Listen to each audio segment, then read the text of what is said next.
In the Bronx, there are many people infected with HIV-AIDS, and most do not know the services that are available to them. Today on the Bronx Journal, we have Tracy Callender, adolescent coordinator at Bronx AIDS Services, a nonprofit organization that helps Bronx citizens who are living with HIV or who have a chance of being exposed to it. Welcome to the program. It's a pleasure having you here, Tracy. Thank you. How prevalent is this problem nowadays, HIV-AIDS? A lot of people tend to think that this was a thing of the past, that it's not as big a threat anymore.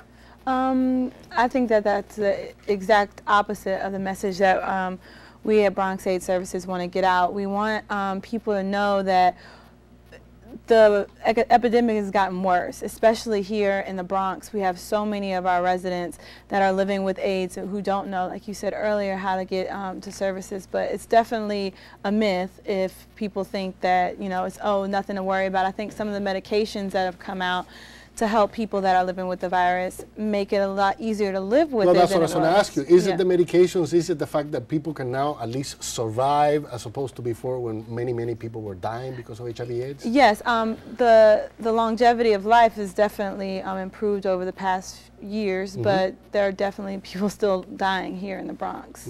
So how big is the problem here in the Bronx in terms of statistics? Okay, so here in the Bronx, more so than any other borough, we have people, and it's funny that you say dying because people die more in the borough of the Bronx than in any other borough here in New York. The people that are dying here in the Bronx are due to a lot of different circumstances, whether it be poverty or not having access to services. There's access to information even? Information, services. We have a prevention program at BAS that tries to help the information spread a little bit easier. We do a lot of outreach with that. But here in the Bronx, it's a huge problem, and nationwide as well. But so tell me about BAS. You represent an organization that deals with this problem here in the Bronx. Yes, here in the Bronx, we have BAS. BAS started 22 years ago. Bronx AIDS Services. Bronx AIDS Services. And it was originally started because we realized that there were so many people that were being overlooked or ill-treated by the traditional healthcare system here in New York. So we started a nonprofit in 1986 and have been delivering services since then. Okay, and what kind of services do you provide? Okay, we have a prevention department that does a lot of extensive outreach and education to the community and those who are at high risk of transmitting the virus or contracted the virus. And then we have a variety of programs to help those that are currently living with HIV/AIDS here in the Bronx. We have a food pantry, we have nutritional counseling available, case management. We also have legal advocacy services to help those who may be dealing with legal issues as a result of their diagnosis. And so what is it that people should do? What is the first step they should take if they suspect that they may be infected?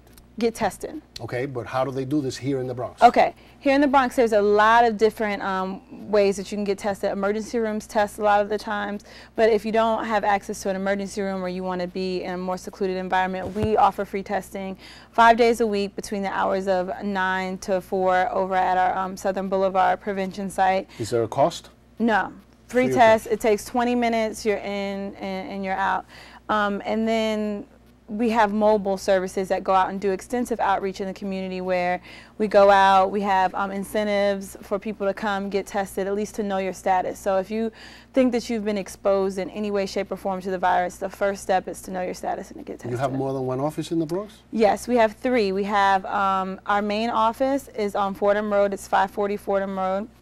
And then our prevention site where we offer the walk-in testing is at 953 Southern Boulevard. And Go Girl, the program that I coordinate, is at the intersection of East Tremont and Arthur Avenue. Okay, that leads to the next question. What is Go Girl? Okay, Go Girl is a program that we created back in 2002. It's an acronym for Girls Outreach, Groups Increase Resiliency Learning. And it's a program that welcomes girls living in the Bronx ages 12 to 17. We offer a safe environment for girls to come and get information on HIV/AIDS prevention, and to learn about themselves and other issues that have been going on as far as teenage development is concerned. So is there, you're talking about teenagers there, but range of services in terms of age? Yes. It ranges. It ranges. You help everybody? Yes, we help everybody regardless. We have several different programs. We have a program that is over at our Southern Boulevard site. It's for young men who have sex with men, and that one is kind of aged, you know, like I think anywhere between 13 and 24, if I'm correct.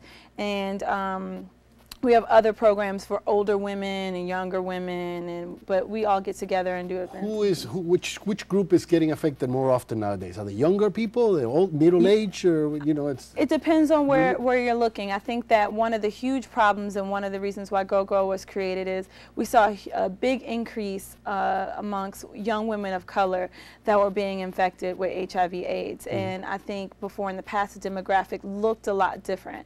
So I think for the main, for Go Girl, that was the main focus, to get in the school system. We go to schools and to get in these girls' lives to figure out why it is that this population that was deemed safer before in the past is now exploding with these new diagnoses. A lot of people in the beginning of this disease, 15, 20, 30 years ago, people were talking about this is only affecting the gay community. Definitely. Another myth. Yes, not anymore, not anymore.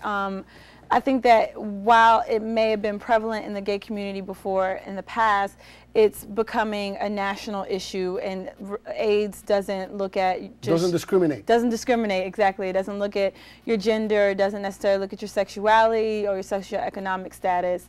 So that's a huge myth, and I'm glad that now the right information is being put out. However, we do hear every once in a while I read an article about statistics, giving me all kinds of statistics about how it's affecting the African American community, how it's affecting the Latino community, how it's more and more prevalent in those two communities, I read. And then, you know, considering the fact that we have so many blacks and Latinos in the Bronx, is that part of the problem, that you know, it's affecting these two groups and they happen to live here? Possibly. I think that also is the lack of information and access to information. When we talk about different communities that may have different resources and access to information and healthcare systems with their doctors, they're still contracting the virus, but at lower rates. And here in the Bronx, definitely we have a huge African American and Latino population, which may skew the numbers somewhat, but it's still a problem regardless of race.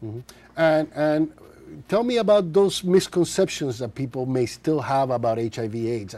Is there like people who believe, like, look, you shouldn't be tested for X, Y, or Z? Are there reasons for people still staying away from getting tested? We're still seeing a huge stigma. A lot of people don't even want to admit to themselves that they've exposed themselves to the virus. But to be honest with you, everybody is at risk for HIV/AIDS. If you're sexually active, if you are sharing needles, if you, there's a wide variety of things. And I think before, as we spoke of earlier, people automatically used to think, oh, gay men, and I'm a young African American female, why do I need to be tested? And there's a bulk of different reasons why each person needs to be tested, just, you know, knowing their status and so on and so forth. Is there just plain fear on some people's part, that they just don't want to know? You don't, yeah, of course. A lot of people don't go to the doctor for that same reason, whether it be HIV/AIDS or cancer or diabetes.